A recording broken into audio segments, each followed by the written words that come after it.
Welcome to Science Force. Hello, everyone, and a very warm welcome to you all. Today, in this explainer, we're embarking on an absolutely fascinating journey into the hidden machinery of our own bodies. We're going to decode a condition that is so frequently misunderstood and really unravel the invisible systems that keep us functioning flawlessly every single day. Okay, let's just quickly run through our agenda for today. We'll start with looking at the waste management system, then we'll explore three main points of failure: factory overload, broken plant, and blocked pipes.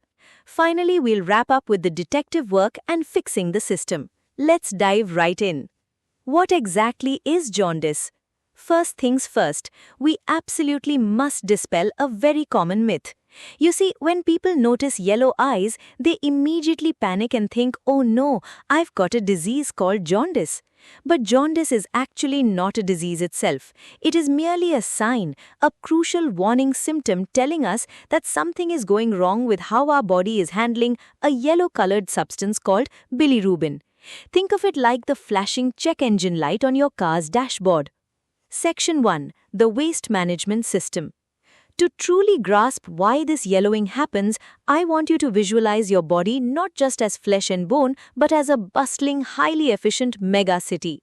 And you know, every city needs a robust way to handle its waste, right? Well, your red blood cells, or RBCs, are like millions of delivery trucks carrying vital oxygen all over the city. These trucks work incredibly hard for about 120 days, but eventually they get old, they wear out, and they must be taken off the road.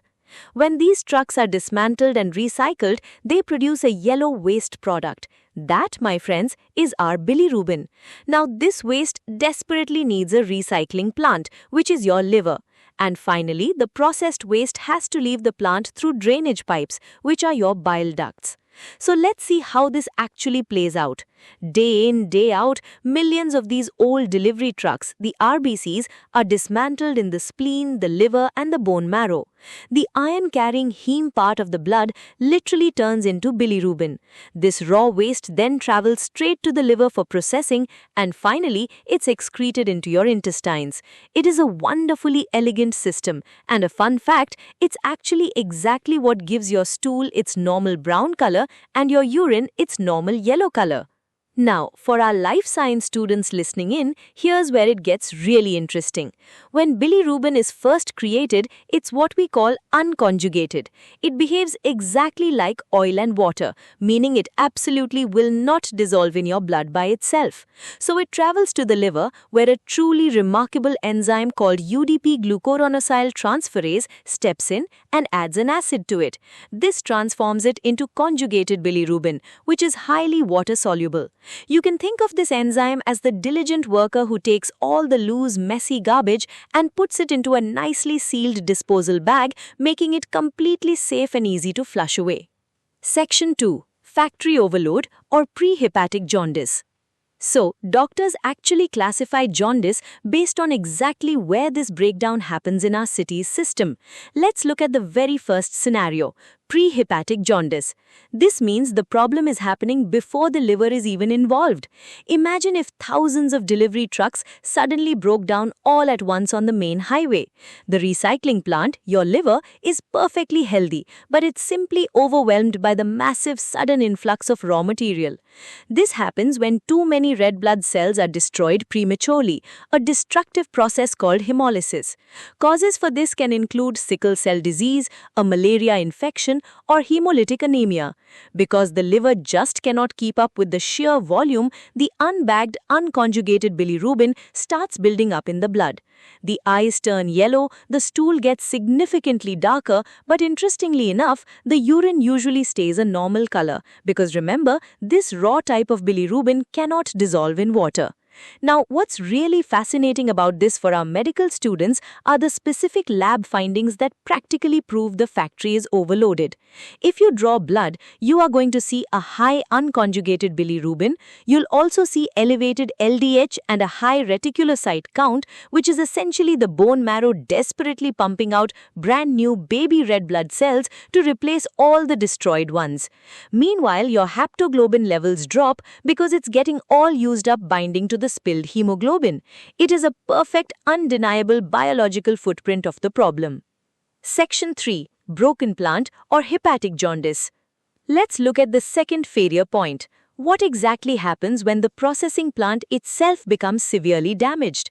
In this scenario, the delivery trucks are absolutely fine, but the liver cells themselves are sick. They simply cannot take the bilirubin from the blood properly, they cannot conjugate or bag it, and they definitely cannot secrete it. So what happens? Both the raw and processed waste start backing up into the bloodstream. This kind of damage is typically caused by hepatitis viruses, cirrhosis, excess alcohol consumption, or even certain toxic medications. A person with a broken plant is really going to feel it. They usually present with severe fatigue, awful nausea, loss of appetite, and a very specific tender pain in the right upper side of their abdomen, exactly where the liver sits. If we look at the lab markers here, elevated AST and ALT are your massive red flashing alarms. These are enzymes that are normally kept safely locked away inside healthy liver cells. So when you see them floating high in the blood, it's a clear signal that the liver's recycling cells are actively injured and bursting open. You might also notice a prolonged PT or INR. This is crucial because it tells us the damaged liver is actually failing to manufacture the essential proteins needed for normal blood clotting. Section 4. Blocked pipes or post-hepatic jaundice. Finally, we arrive at our third physical failure point. Imagine this. The delivery trucks are perfectly normal. The recycling plant is working flawlessly, bagging up the garbage, but the waste still backs up. Why? Because we have completely blocked pipes. This is post-hepatic or obstructive jaundice. The liver has bagged the waste up nicely into water-soluble conjugated bilirubin, but it just cannot drain into the intestines. The path is entirely blocked by physical obstacles like gallstones or, tragically, tumors such as pancreatic cancer. Because the waste absolutely cannot reach the intestines, the stool loses its normal brown color and becomes very pale, almost clay-colored. Instead, all this water-soluble waste leaks backwards into the blood and gets filtered out by the kidneys. This turns the urine very dark, tea-like. And there's one more highly unique and uncomfortable symptom here: severe itching. Bile salts accumulate right under the skin, which intensely irritates the nerve endings. For the medical students tuning in, high ALP and GGT are your absolute signature clues of blocked drainage pipes. You see, when the bile ducts are placed under immense physical pressure from a blockage, the tiny cells lining those pipes get stressed and release massive amounts of ALP directly into the blood. The GGT test is then used just to confidently confirm that the ALP is indeed coming from the liver and not from, say, a bone issue. Section 5. The detective work or diagnosis. So, understanding the city's plumbing is one thing, but how does a doctor actually figure out which of these three systems is broken in a real living human being? Well, the central guiding question for any doctor is quite simply, why is the bilirubin increasing? This is exactly how a doctor puts the puzzle pieces together. First, they take a detailed medical history, asking probing questions about recent travel, fevers, or alcohol use. Then, they order those all-important liver function tests or LFTs. By directly comparing the markers we just discussed, they can immediately narrow down the culprit. Are the AST and ALT skyrocketing? The doctor immediately focuses on a sick liver. Are the ALP and GGT through the roof? The doctor goes straight into hunting for a blocked pipe. It is brilliant detective work. Once those blood tests give us a solid hint, we must look inside the body. The doctor will follow a very logical sequence of imaging studies. They usually start with a fast, completely painless ultrasound just to quickly check for obvious gallstones. If they need a much detailed look, perhaps for tumors, they will move on to a CT scan. To get a perfectly clear 3D view of the bile ducts themselves, an MRI, specifically an MRCP, is used. And finally, if they actually need to go in and physically remove a blockage, they utilize a highly specialized endoscope procedure called ERCP, which involves going down through the mouth all the way to the intestine to literally pull out stones or place little stents to keep the pipes open. Section 6. Fixing the system. All right, the medical detective work is complete. The exact point of failure has been successfully identified. Now, how do we actually fix the system and get this bodily city running smoothly once again? Well, because we know that jaundice is merely a symptom, the treatments vary wildly depending on the root cause we just identified. For instance, if it's prehepatic due to a malaria infection, we simply give anti-malarial drugs. If it's hepatic, perhaps due to alcohol abuse, the patient absolutely must stop drinking, and we step in with supportive nutritional care. If it's post-hepatic due to a stubborn gallstone, a skilled surgeon might simply go in and remove the stone to unblock those pipes. The key takeaway here is this: you don't just treat the yellow color, you have to fix the underlying machinery. Before I wrap things up today, I really must add a very special note here about newborn babies. It's quite common, you see, for babies to develop jaundice right after birth. This happens because they have an excess of red blood cells breaking down and their tiny liver enzymes are simply still immature and getting up to speed.